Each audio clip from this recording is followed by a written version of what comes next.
여러분, 혹시 이런 생각 해보셨나요? 남들 놀 때 안 놀고 정말 성실하게 살았는데 왜 내 통장 잔고는 늘 제자리일까요? 열심히 살면 언젠가 보상받을 거라 믿었지만 현실은 은퇴 걱정에 잠 못 이루는 밤뿐입니다. 단순히 운이 없어서일까요? 아니면 재테크 실력이 부족해서일까요? 심리학자들은 전혀 다른 답을 내놓습니다. 당신이 가난한 건 실력이 없어서가 아니라 당신의 무의식 속에 숨겨진 가난한 설계도 때문입니다. 마치 아무리 열심히 노를 저어도 배 밑바닥에 보이지 않는 구멍이 나 있다면 결국 제자리를 맴돌 수밖에 없는 것과 같습니다. 우리 뇌는 어린 시절 겪은 결핍을 생존을 위한 안전장치로 오해하여 스스로 부자가 되는 기회를 발로 차버리기도 합니다. 오늘 그 무의식의 지도를 완전히 바꾸는 20분의 기적을 함께 시작해보려 합니다. 이 이야기를 듣고 나면 여러분의 내일은 오늘과 완전히 달라질 것입니다. 지금 이 순간에도 수많은 분들이 돈 때문에 밤잠을 설치고 계실 겁니다. 하지만 냉정하게 말씀드리면 지금의 방식을 바꾸지 않는다면 10년 뒤에도 똑같은 고민을 하고 계실 가능성이 큽니다. 우리는 흔히 돈을 버는 법만 배우려 하지 돈을 대하는 내 마음의 병은 고치려 하지 않거든요. 제가 만난 수많은 상담 사례 중에는 수억 원을 벌어도 늘 불안해하며 스스로를 갉아먹는 분들이 많았습니다. 이는 심리학에서 말하는 결핍의 함정에 빠졌기 때문입니다. 마침이 빠진 독에 물을 붓듯 무의식 속에 자리 잡은 결핍감을 치유하지 못한 채 숫자만 늘리는 행위는 결코 진정한 평온을 주지 못합니다. 실제로 하버드 대학의 연구에 따르면 돈에 대한 극심한 스트레스는 지능지수, IQ를 일시적으로 13포인트나 떨어뜨려 합리적인 판단을 방해하는 인지적 과부하를 일으킨다고 합니다. 만약 여러분이 오늘 이 영상을 끝까지 보지 않으신다면 이러한 무의식의 메커니즘을 깨닫지 못한 채 평생 돈을 쫓아다니기만 하다가 정작 소중한 인생의 황혼기를 결핍 속에서 보내게 될지도 모릅니다. 이제는 그 악순환의 고리를 끊어내야 할 때입니다. 우리는 왜 늘 불안할까요? 50대 중반의 한 직장인은 제게 이렇게 말했습니다. 통장에 돈이 좀 쌓여도 언제 사라질지 몰라 겁이 나요. 자식들 뒷바라지하다 보니 정작 제 노후는 텅 비어있는 기분입니다. 이건 단순히 잔고의 문제가 아닙니다. 우리 무의식 깊은 곳에 자리 잡은 가난 귀신, 즉 결핍의 심리가 문제입니다. 심리학에서는 이를 머니 스크립트라고 부르는데 어릴 적 부모님이 돈 때문에 싸우던 모습이나 우리 형편에 무슨 이라며 포기했던 기억들이 낡은 설계도가 되어 현재 여러분의 경제적 선택을 조종하고 있는 것이죠. 과학적으로도 결핍에 집중하면 지능지수가 일시적으로 하락해 합리적인 판단을 내리지 못하는 악순환에 빠지기 쉽습니다. 이 무의식의 지도를 근본적으로 바꾸지 않으면 아무리 로또에 당첨되어 큰돈을 손에 쥐어도 결국 밑 빠진 독에 물 붓기처럼 다시 가난해질 수밖에 없습니다. 지금 여러분의 손발을 묶고 있는 그 보이지 않는 가난의 사슬을 이제는 끊어내야 합니다. 이런 고민을 하는 분들께 꼭 말씀드리고 싶습니다. 당신의 잘못이 아닙니다. 저 역시 과거에는 통장 잔고가 줄어들 때마다 심장이 조이는 듯한 공포를 느꼈고 남들과 비교하며 스스로를 초라하게 여겼던 적이 있습니다. 우리는 모두 비슷한 시대를 살아오며 아껴야 잘 산다는 강박과 남보다 뒤처지면 끝이라는 공포를 주입받았습니다. 심리학적으로 이는 상대적 박탈감이라는 생존 본능의 오작동에 가깝습니다. 이제 그 무거운 짐을 잠시 내려놓으셔도 괜찮습니다. 자책 대신 스스로를 다독여주세요. 제가 그 짐을 효과적으로 덜어드리고 새로운 부의 지도를 그리는 방법을 지금부터 상세히 알려드리겠습니다. 부자의 비밀은 의외로 간단한 곳에 있습니다. 미국의 로널드 리드라는 남자를 아시나요? 그는 평생 주유소 직원과 청소부로 일하며 검소하게 살았습니다. 그런데 그가 죽었을 때 남긴 유산이 무려 800만 달러, 우리 돈으로 100억 원이 넘었습니다. 반면 월스트리트의 천재라 불리던 펀드 매니저는 화려한 저택과 전용기를 누렸음에도 불구하고 탐욕에 눈이 멀어 결국 파산하여 스스로 생을 마감했죠. 두 사람의 차이는 고도의 금융 지식이나 지능이 아니었습니다. 로널드 리드에게는 흔들리지 않는 머니 블루프린트, 즉 부의 설계도가 확고하게 자리 잡고 있었기 때문입니다. 그는 복리의 마법을 믿고 인내할 줄 알았으며 돈을 단순히 과시의 수단이 아닌 내 시간의 주권을 지키는 자유로 보았습니다. 이것이 바로 기술보다 태도가 중요하다는 사실을 증명하는 부의 첫 번째 비밀입니다. 여러분의 무의식에는 어떤 문장이 새겨져 있나요? 돈은 나쁜 것이다. 돈 벌기는 하늘의 별 따기다. 같은 부정적인 생각들이 있지는 않으신가요? 심리학에서는 이를 머니 스크립트라고 부릅니다. 임상 심리학자 브래드 클론츠가 정립한 이 개념은 어린 시절 부모님의 태도와 가정 환경을 보고 배운 대본이 평생 여러분의 경제적 선택을 조종한다는 사실을 보여줍니다. 만약 부모님이 늘 돈 없다는 말을 달고 사셨다면 성인이 된 여러분은 무의식적으로 돈이 들어와도 불안함에 빨리 써버리거나 혹은 반대로 지나치게 인색해져 자신을 학대하는 극단적인 선택을 하게 됩니다. 마치 보이지 않는 손이 여러분의 지갑을 열고 닫는 것과 같습니다. 이제는 그 낡고 찢어진 대본을 과감히 버려야 합니다. 돈은 탐욕의 상징이 아니라 우리를 돕고 세상을 이롭게 하는 따뜻한 도구일 뿐이라는 새로운 문장을 여러분의 마음속에 다시 써넣어야 할 때입니다. 요즘 SNS를 보면 모두가 명품을 걸치고 좋은 차를 타며 행복해 보입니다. 하지만 이것은 부자처럼 보이는 것일 뿐 진짜 부자와는 거리가 멉니다. 모건 하우절은 말했습니다. 부는 눈에 보이지 않는 것이라고요. 진짜 부는 내가 사고 싶은 것을 사지 않았을 때 남는 자산입니다. 남들에게 과시하기 위해 지출하는 순간 여러분의 부는 남의 눈으로 옮겨가 버립니다. 3050세대 여러분, 혹시 남들 시선 때문에 원치 않는 소비를 하고 계시지는 않나요? 타인의 시선이라는 감옥에서 벗어나는 순간 여러분의 통장에는 진짜 자유가 쌓이기 시작할 것입니다. 심리학에서는 이를 과시적 소비라고 부르는데 이는 타인의 인정을 통해 결핍된 자존감을 채우려는 일시적인 보상 기제에 불과합니다. 하지만 타인의 박수는 아주 찰나일 뿐이며 그 대가로 지불한 비용은 고스란히 여러분의 미래 자유를 갱신합니다. 18세기 프랑스 철학자 드니 디드로는 친구에게 선물 받은 화려한 비단 가운 하나에 어울리도록 집안의 모든 가구를 바꾸다가 결국 빚더미에 앉았습니다. 이를 디드로 효과라고 합니다. 이처럼 하나의 과시이 꼬리에 꼬리를 무는 소비의 굴레를 만듭니다. 이제 남의 시선이라는 보이지 않는 감옥에서 걸어나와 겉모습이 아닌 내실을 채우는 진짜 부자의 길을 선택하시길 바랍니다. 드라마나 영화를 보면 재벌들은 항상 화려한 파티를 즐기지만 현실의 진짜 알부자들은 의외로 평범한 옷차림에 소박한 식사를 즐깁니다. 제 지인 중 한 분은 수백억 자산가임에도 낡은 국산차를 타십니다. 그분께 이유를 물으니 남들에게 잘 보일 필요가 없으니 가장 편한 걸 선택한 것뿐이라고 답하시더군요.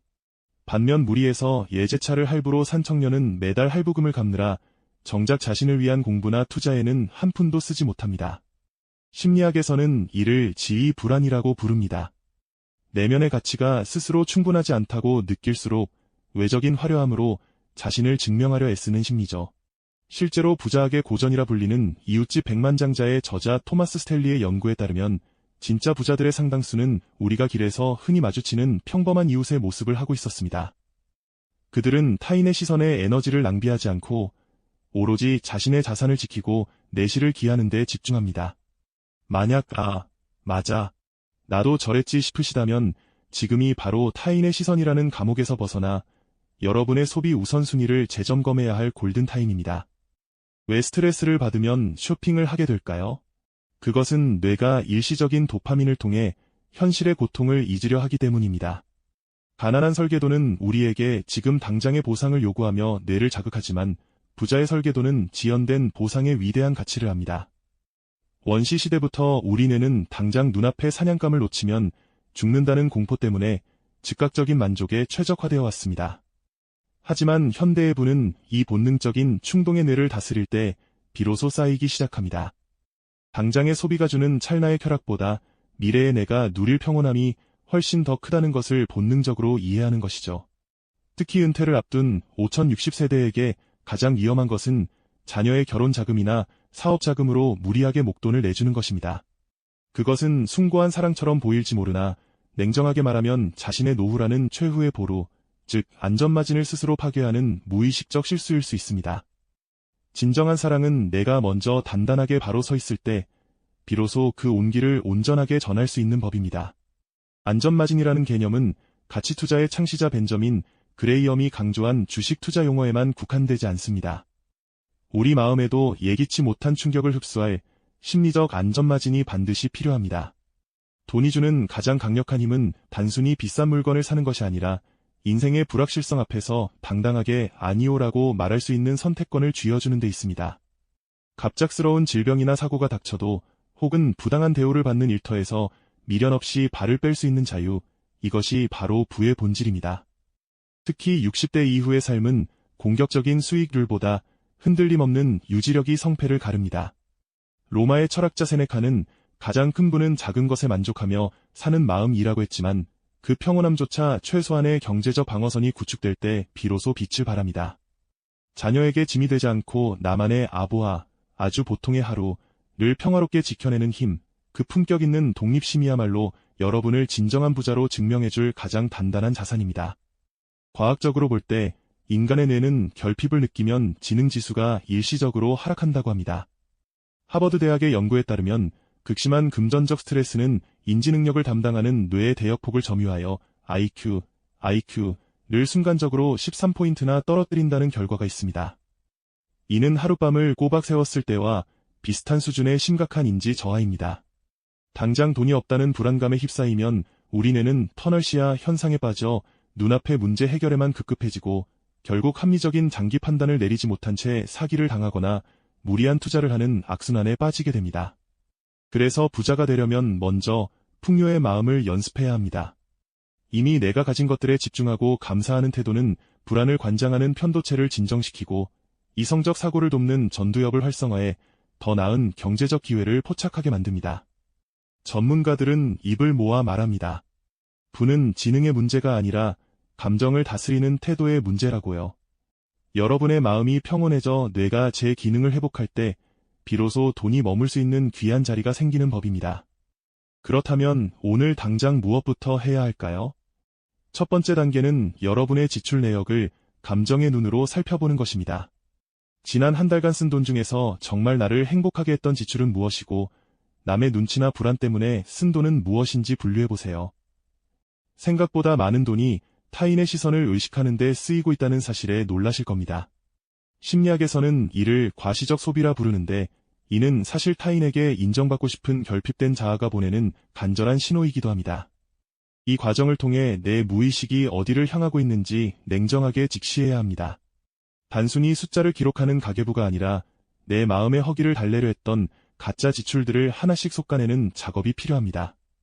매일 아침 거울을 보며 나는 오늘부터 타인의 시선이 아닌 나를 위한 진짜 부를 쌓기로 했다라고 확신의 찬 목소리로 선언해보세요.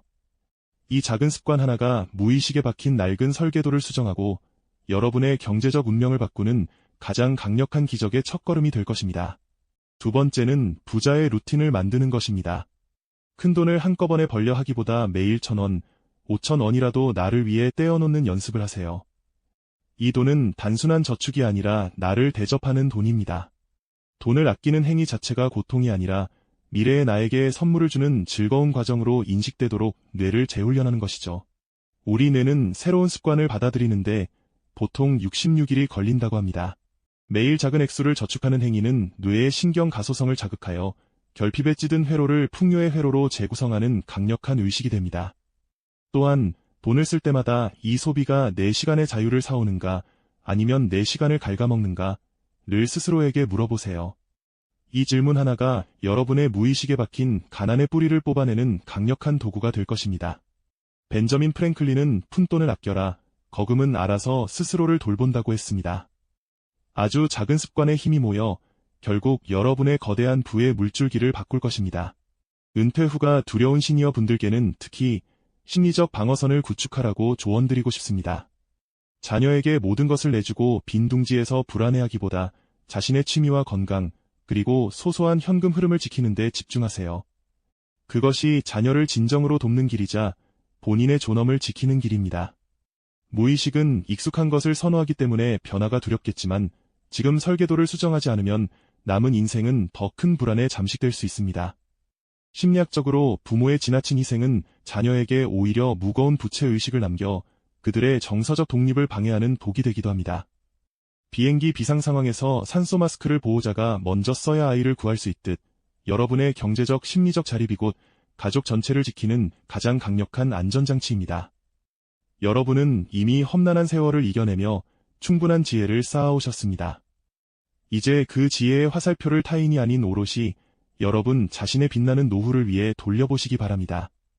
당신이 먼저 풍요롭고 행복해져야만 자녀들도 비로소 마음 편히 자신의 삶을 개척해 나갈 수 있습니다. 여러분의 인생 2막은 결핍이 아닌 스스로를 대접하는 당당함으로 채워져야 마땅합니다. 변화는 거창한 결심에서 오지 않습니다. 지금 바로 이 영상을 끄고 나서 내 지갑 속에 있는 영수증 하나를 정리하는 아주 작은 마음가짐에서부터 위대한 시작은 일어납니다. 심리학에서는 이를 미세 습관의 힘이라고 부릅니다. 우리 뇌는 급격한 변화를 생존의 위협으로 인식해 저항하려 하지만 아주 사소한 성공은 도파민 보상 회로를 자극해 더 큰 도전으로 우리를 자연스럽게 이끌기 때문입니다. 나도 할 수 있을까? 라는 의구심 대신 나는 이제 부자의 길로 들어섰다는 확신을 가지세요. 돈은 자신을 진심으로 아끼고 귀하게 대접하는 사람에게 자석처럼 끌려오게 마련입니다. 그동안 낡은 가난의 설계도에 갇혀 스스로를 자책하며 학대하던 시간은 이제 마침표를 찍었습니다. 여러분은 오늘 그 낡은 지도를 과감히 찢어버리고 오직 당신만을 위한 새로운 부의 지도를 그리기 시작했습니다. 그 지도가 안내하는 끝에는 반드시 경제적 자유와 마음의 평온이 깃든 풍요로운 삶이 여러분을 기다리고 있을 것입니다. 당신의 새로운 인생은 바로 지금, 이 순간부터 다시 쓰입니다. 오늘 우리는 돈이 숫자가 아니라 마음의 설계도라는 사실을 함께 나눴습니다. 여러분은 이미 부자가 될 자격이 충분한 분들이고 오늘 이 시간을 통해 그 씨앗을 심으셨습니다. 뇌과학자들은 인간의 뇌가 평생에 걸쳐 변화할 수 있는 신경 가소성을 가지고 있다고 말합니다. 즉, 수십 년간 굳어진 가난한 설계도도 오늘 여러분이 결심한 새로운 생각의 회로에 의해 충분히 재구성될 수 있다는 뜻입니다. 다만 그 씨앗이 단단히 뿌리내려 거목이 되기까지는 여러분의 꾸준한 관심과 스스로에 대한 믿음이 필요합니다. 혹시 여러분만의 머니 블루프린트를 바꾸면서 겪었던 작은 성공의 경험이나 여전히 마음 한구석을 무겁게 짓누르는 고민이 있으신가요? 아주 사소한 이야기라도 좋으니 댓글로 남겨주세요. 임상심리학에서는 자신의 상처나 고민을 밖으로 꺼내어 공유하는 것만으로도 치유의 절반이 시작된다고 봅니다. 여러분의 용기 있는 사연이 비슷한 길을 걷는 다른 어른이들에게는 등불 같은 위로와 실질적인 해결책이 될 것입니다. 오늘 내용이 여러분의 마음을 조금이라도 움직였다면 구독과 좋아요로 이 따뜻한 지혜의 파동을 널리 나눠주세요. 여러분의 댓글 하나하나가 저에게는 다음 여정을 이어갈 큰 힘이 됩니다. 오늘 하루도 치열하게 살아낸 여러분, 정말 고생 많으셨습니다. 이제 편안한 마음으로 안녕히 주무세요.